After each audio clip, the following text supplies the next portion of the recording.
श्री गणेशाय नमः। श्री सरस्वत्यै नमः। श्री सद्गुरुदेव चरण कमलेभ्यो नमो नमः। ओम नमो भगवते वासुदेवाय। श्री राधा कृष्णाय नमो नमः। श्री रामचंद्र डोंगरे जी महाराज द्वारा रचित श्रीमद् भागवत रहस्य। प्रहलाद जी की कथा। दूसरी तरफ कयाधु के गर्भ में से प्रहलाद का जन्म हुआ और वह दिनों दिन बड़ा होने लगा। सभी को इससे आनंद प्रहलाद मिलता, अतः उसका नाम प्रहलाद रखा गया। दैत्यों के गुरु थे शुक्राचार्य। उनके षंड और अमर्क नामक 2 पुत्र थे। जब प्रहलाद 5 वर्ष के हुए तो हिरण्यकशिपु ने षंडामर्क को बुलाकर उनसे कहा कि मेरे इस पुत्र को राजनीति की शिक्षा दो।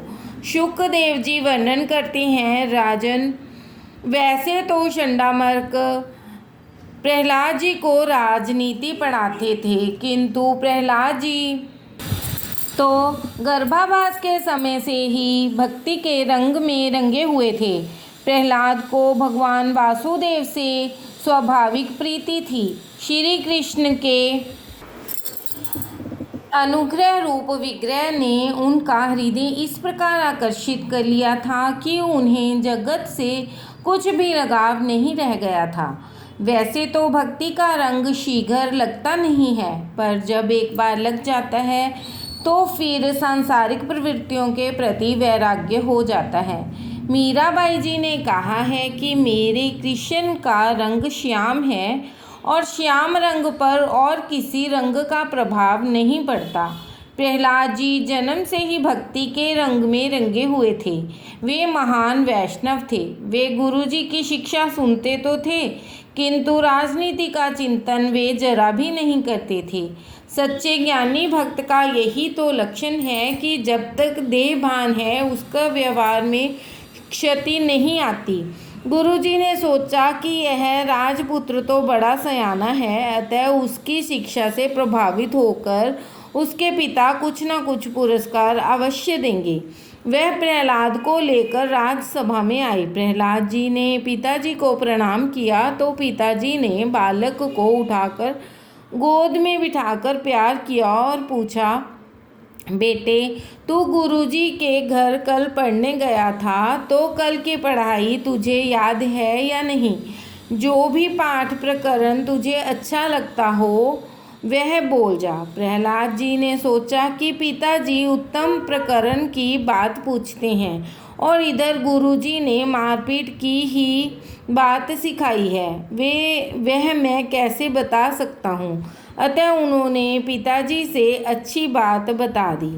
अंधियारे कुएं के समान यह घर ही अपने अधपतन का मूल कारण है। जीवों के लिए श्रेयस्कर यही है कि वे गृह त्याग करके वनवासी बने और वहाँ भगवान श्री हरि का आश्रय ग्रहण करें। प्रहलाद बोले, पिताजी, अनेक जन्मों के अनुभव से मैं यह कह रहा हूँ कि यह जीव कई बार स्त्री पुरुष पशु पक्षी बना है। हजारों जन्मों से विभू से विभक्त बना हुआ यह जीव लौकिक सुखोपभोग में लीन है, फिर भी यह अतृप्त ही है। तृप्ति भोगने से नहीं, त्याग से ही प्राप्त होती है।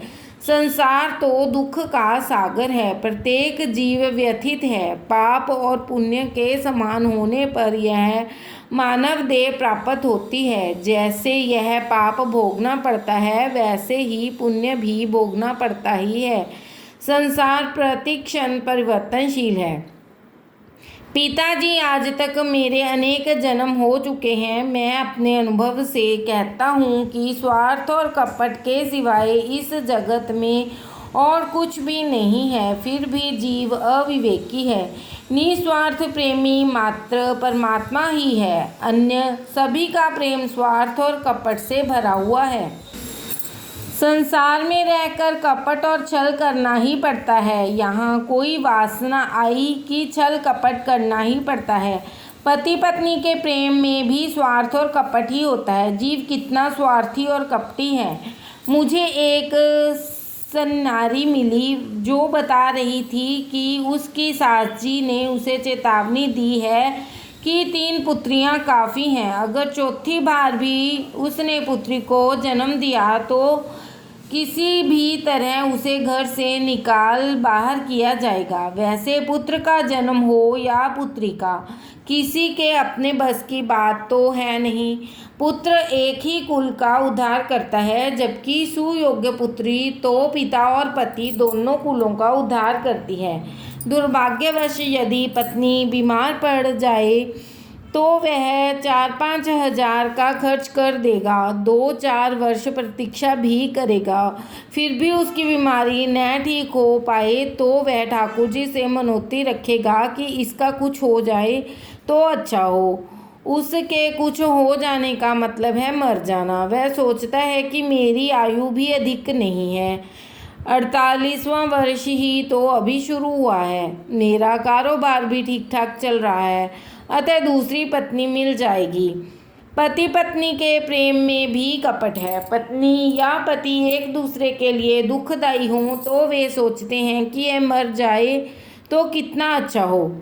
सुर नर मुनि सब की यह रीति, स्वार्थ लाग करहि सब प्रीति। पति और पत्नी एक दूसरे को सुख सुविधा देते हैं, अतः एक दूसरे को प्रिय लगते हैं। उनमें से किसी ने भी दुख देना शुरू किया तो उससे घृणा होने लगेगी। जगत में स्वार्थ और कपट के सिवाय कुछ भी नहीं है। राधे राधे। याज्ञवल्क्य मैत्रेयी संवाद। इस प्रकार की बातें ऋषि याज्ञवल्क्य और मैत्रेय जी के बीच हुई थी। ऋषि याज्ञवल्क्य जी ने संन्यास ग्रहण करने का निश्चय किया। उन्होंने अपनी पत्नी मैत्रेयी और कात्यायनी से कहा कि मैं अब सन्यासी होने जा रहा हूँ। मैं अपनी संपत्ति तुम दोनों में समान रूप से बांट देता हूँ कि जिससे तुम दोनों के बीच कोई झगड़ा न होने पाए। मैत्रेयी तो ब्रह्मवादिनी थी। उन्होंने पति से पूछा कि इस धन संपत्ति से क्या मुझे मोक्ष प्राप्त होगा, मैं अमर हो पाऊंगी? याज्ञवल्क्य जी ने कहा, अरे धन से भी कभी मोक्ष की प्राप्ति हो सकती है क्या? हाँ, इससे तुम्हें सुख सुविधा भोग के पदार्थ मिल सकेंगे, अतः तुम आनंद से जीवन बिता सकोगी। मैत्रेयी जी ने कहा कि जिस धन से मोक्ष की प्राप्ति न हो उसे लेकर मैं क्या करूँगी, आप इसे कात्यायनी को ही दे दें। मैत्रेयी जी की जिज्ञासा से प्रभावित होकर मुनि ने उसे ब्रह्म विद्या का उपदेश दिया और मोक्ष के साधन बताए। याज्ञवल्क्य जी ने कहा, हे मैत्रेयी, अपने स्वयं के सुख के हेतु ही घर पुत्र पत्नी आदि प्रिय लगते हैं। वैसे तो प्रिय मात्र आत्मा ही है। आत्मा वे सर्वेषां प्रिय। न वा अरे पत्यु कामाय पति प्रियो भवति, आत्मनस्तु कामाय पति प्रिया भवति। न वा अरे जायाया कामाया जाया प्रिया भवति, आत्मनस्तु कामाय जाया प्रिया भवति। न वा अरे पुत्राणां कामाय पुत्रा प्रिया भवति, आत्मनस्तु कामाय पुत्रा प्रिया भवन्ति। पत्नी और पति का जो प्रेम है वह पति की कामना पूर्ति के लिए नहीं किंतु स्वयं की कामना पूर्ति के लिए है। इसी प्रकार पति का और माता पिता का पुत्र प्रेम भी स्वयं अपनी कामना पूर्ति के लिए ही है। पत्नी पति से प्रेम करती है क्योंकि पति उसका जीवन यापन करता है। पति होगा तो मैं जी सकूंगी, इसी आशा और अपेक्षा से पत्नी पति से प्रेम करती है। इस प्रकार पति भी मात्र पत्नी से उसी की खातिर प्रेम नहीं करता, वह उससे प्रेम इसलिए करता है क्योंकि वह उसकी इच्छाएं पूर्ण करती है। माता पिता पुत्र से इसलिए स्नेह रखते हैं क्योंकि उन्हें आशा है कि वह बड़ा होकर उनका पालन करेगा। मनुष्य कभी मनुष्य के साथ प्रेम नहीं करता अपितु अपने स्वार्थ के साथ ही प्रेम करता है। राधे राधे। प्रहलाद जी का प्रभु प्रेम एवं हिरण्यकशिपु के अत्याचार। प्रहलाद जी ने कहा, कई जन्मों के अनुभव से मैं यह कहता हूँ कि संसार में किसी को भी सच्ची शांति प्राप्त नहीं है। घर में अच्छी तरह से भजन नहीं किया जा सकता, अतः भजन घर में नहीं वन में जाकर करना है। एकांत में जाकर नारायण की आराधना करनी चाहिए। समाज सुधारक की भावना वैसे तो ठीक है, किंतु इसके साथ साथ अहंकार भी उत्पन्न होता है। अहंकार अपने साथ सभी अवगुणों को लेकर आता है। समाज को कोई भी सुधार नहीं सकता। अतः तुम यही भावना करो कि मैं अपने जीवन और मन को ही सुधारूंगा। साधारण मनुष्य जगत को नहीं सुधार सकता। शंकराचार्य या वल्लभाचार्य का ही यह काम है। प्रहलाद जी की ऐसी बातें सुनकर हिरण्याकशिपु क्रोधित हो गया। उसने चंडामर्क को उलाहना दिया कि मेरे बालक को उसने कैसा उपदेश दिया है, यह कैसी शिक्षा दी है। चंडामर्क, मैंने तो ऐसी शिक्षा उसे कभी दी ही नहीं। हिरण्याकशिपु ने कहा, देखो, देव मुझसे डरते हैं, अतः ये सूक्ष्म रूप धारण करके विष्णु का प्रचार करते हैं, अतः उनसे सावधान रहना। चंडामर्क जी ने प्रहलाद जी से पूछा, मैंने ये बातें तुम्हें कभी पढ़ाई ही नहीं, वह तुम अपने पिताजी के समक्ष क्यों बोले? प्रहलाद जी बोले, गुरु जी, जीव न तो किसी के कहने से भक्ति करता है और न ईश्वर की और गति ही करता है। वैसे तो संत कृपा और सत्संग के बिना भक्ति का रंग नहीं लगता, किंतु प्रभु कृपा से भी भक्ति का रंग लग जाता है। कुछ दिनों पश्चात हिरण्याकशिपु ने फिर प्रहलाद से पूछा, बेटा, गुरुजी ने इन दिनों तूने जो शिक्षा प्राप्त की है उनमें से कुछ अच्छी बातें मुझे भी बता। प्रहलाद जी कहने लगे, पिताजी, विष्णु भगवान की भक्ति के 9 प्रकार हैं। भगवान के नाम, गुण, लीला आदि का श्रवण कीर्तन, उनके स्वरूप, नाम आदि का स्मरण, चरण सेवा, पूजा अर्चा, वंदन, दास्य, सख्यम और आत्मनिवेदन। भगवान के प्रति समर्पण का भाव से यह नवदा भक्ति करना ही सर्वोत्तम अध्ययन है, ऐसा मैं मानता हूँ। नवदा भक्ति से प्रभु प्रसन्न होते हैं। प्रभु की प्रसन्नता से जीवन सफल होता है। मात्र भोगापभोग से शांति नहीं मिलती। पुत्र की ऐसी बातें सुनकर हिरण्याकशिपु क्रोधित हो गया और उसे अपने गोद से फेंक दिया।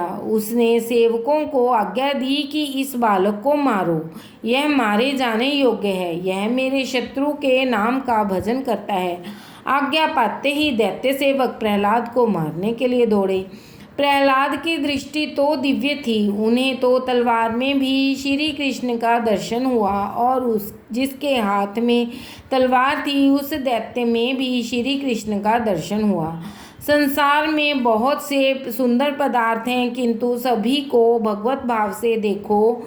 जगत के काम करते हुए भी ईश्वर से संबंध बनाए रहो। बालक की अपेक्षा बाल कृष्ण से संलग्न रहोगे तभी श्री कृष्ण मिलेंगे और साथ ही लक्ष्मी भी।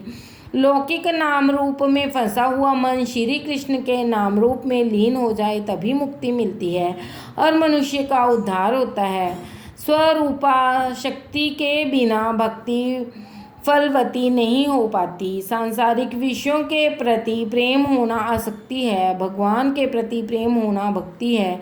संसारा भक्ति बंधन करता है, भगवदासक्ति मुक्ति दाता है। शुकदेव जी सावधान करते हैं, राजन, आँखों में काम को स्थान मत दो और मन में स्वार्थ को स्थान मत दो। जगत को समता से देखो। अगर आँखों में खराबी है तो जगत भी खराब ही दिखेगा। संसार पर प्रीति होने पर भक्ति नहीं हो सकती। प्रभु के स्वरूप में आसक्ति ही भक्ति है। यदि भक्ति हो तो मुक्ति भी मिल सकती है। भगवान श्री कृष्ण के सिवाय अन्य कोई भी वस्तु सुंदर नहीं है। 2 व्यक्ति फूल खरीदने के लिए बाजार में गए। एक तो भगवान की पूजा के लिए फूल लेना था और दूसरे को पानी की बेनी के लिए। पहला व्यक्ति भक्त है और दूसरा आसक्त। पहले के हृदय में परमात्मा के श्रृंगार करने की भावना है, भक्ति है। दूसरा व्यक्ति पत्नी का श्रृंगार करना चाहता है, उसने मन में सांसारिक विलास की आसक्ति है। दोनों व्यक्तियों की क्रिया तो एक ही है, फूलों की खरीद। फिर भी एक की क्रिया में भक्ति है और दूसरे की क्रिया में आसक्ति। दैत्य प्रहलाद को पीटने लगे, फिर भी उनको तो जरा भी दुख नहीं हुआ। प्रहलाद की भक्ति दिव्य थी, वे निर्भय थे। उन्हें मारने हेतु कई उपाय किए गए, फिर भी वे तो मरे ही नहीं। हिरण्यकशिपु को लगा कि शायद यह कोई जादूगर है। उसने आज्ञा दी कि प्रहलाद को अंधेरे में बंद कर दो, वहाँ अन्न जल के अभाव में मर जाएगा। प्रहलाद जी को बंदी बना दिया गया, फिर भी उन्हें किसी प्रकार का डर नहीं लगा। उन्होंने सोचा कि अच्छा ही हुआ, अब मैं यहाँ शांतिपूर्वक भजन कीर्तन कर सकूँगा। सुख में भगवत कृपा का अनुभव करने वाला सामान्य वैष्णव है, किंतु जो दुख में भगवत कृपा का अनुभव करे वह तो महान वैष्णव है। दुख में भी जो सेवा स्मरण न छोड़े वही महान वैष्णव है। देवकी वासुदेव को कितना कष्ट सहना पड़ा, फिर भी उन्होंने धैर्य नहीं छोड़ा। हम तो छोटे से दुख से भी घबराहट महसूस करने लगते हैं और सोचते हैं कि मैंने इतना तो सेवा स्मरण किया, फिर भी भगवान ने कष्ट ही दिया। अतिशय दुखदायी अवस्था में भी प्रहलाद यही सोचते हैं कि मेरे भगवान तो मेरे संगी हैं, फिर डरना कैसा। भयाक्रांत से ईश्वर दूर रहते हैं। गीता जी में कहा गया है कि मैं तेरे निकट हूँ, मैं तुझे देखता हूँ, फिर भी तू मुझे देख नहीं पाता। अंधेरे में भी प्रहलाद जी भयभीत नहीं हुए, वे श्री कृष्ण का कीर्तन करने लगे। उन्हें आज अपनी देह का भान नहीं था। भगवत प्रेम में जिसे देह भान नहीं रहता, उसे संसार के कोई भी विकार प्रभावित नहीं कर सकते। आज ठाकुर जी ने लक्ष्मी जी से पूछा कि जगत में कोई जीव भूखा तो नहीं रह गया। लक्ष्मी जी ने कहा कि आपका भक्त प्रहलाद कैद में भूखा पड़ा हुआ है। तो भगवान ने कहा, देवी उसके लिए शीघ्र ही प्रसाद भेजो। लक्ष्मी जी ने प्रहलाद को अपना पुत्र मानकर अपना लिया। पार्षदों ने प्रहलाद से कहा कि तुम्हारे लिए लक्ष्मी जी ने यह प्रसाद भेजा है। प्रहलाद ने प्रणाम किया। उसने सोचा कि प्रभु की मुझ पर कितनी कृपा है, उन्हें मेरी कितनी चिंता है। इधर कारावास में भी वे मेरे लिए उन्होंने प्रसाद भेजा। हिरण्यकशिपु के सेवकों को आश्चर्य हुआ। वे सोचने लगे कि हम यहाँ चौकसी कर रहे हैं, फिर भी प्रहलाद भोजन कैसे कर रहा है, यह जादूगर तो नहीं है। उन्होंने जाकर हिरण्यकशिपु से बात कही। उसने कारावास में जाकर देखा, प्रहलाद प्रसाद खा रहा था। उसने पुत्र से पूछा, प्रहलाद सच सच बतला, यह भोजन तुझे किसने दिया है। प्रहलाद ने कहा, माता के गर्भ में जिसने मेरा पोषण किया था वही यहाँ भी मेरा पोषण कर रहा है। पिताजी, यह कारावास का कमरा तो फिर भी बड़ा है, जब मैं गर्भावास था तो कितना छोटा होता है। वहाँ जिसने मेरा पोषण किया, मेरी रक्षा की, वही यहाँ भी मेरा पोषण करेगा, मेरी रक्षा करेगा। हिरण्यकशिपु सोचने लगा कि यह तो किसी भी उपाय से मरता नहीं है, कहीं मुझे मारने के लिए तो यह नहीं आया है। वह घबरा कर चंडामर्क के पास आया। राजा का निस्तेज मुख देखकर चंडामर्क ने आश्वासन देते हुए कहा, 5 वर्ष का एक छोटा सा बच्चा भला तुम्हें कैसे मार सकता है। हम उसे वरुण पाश में बांध देंगे। और वे वरुण पाश से प्रहलाद को बांधकर घर वापस आ गए। प्रहलाद की दृष्टि तो ऐसी मंगलदायी हो गई थी कि उन्होंने सभी जगह श्याम सुंदर के ही दर्शन होते थे। राधे राधे।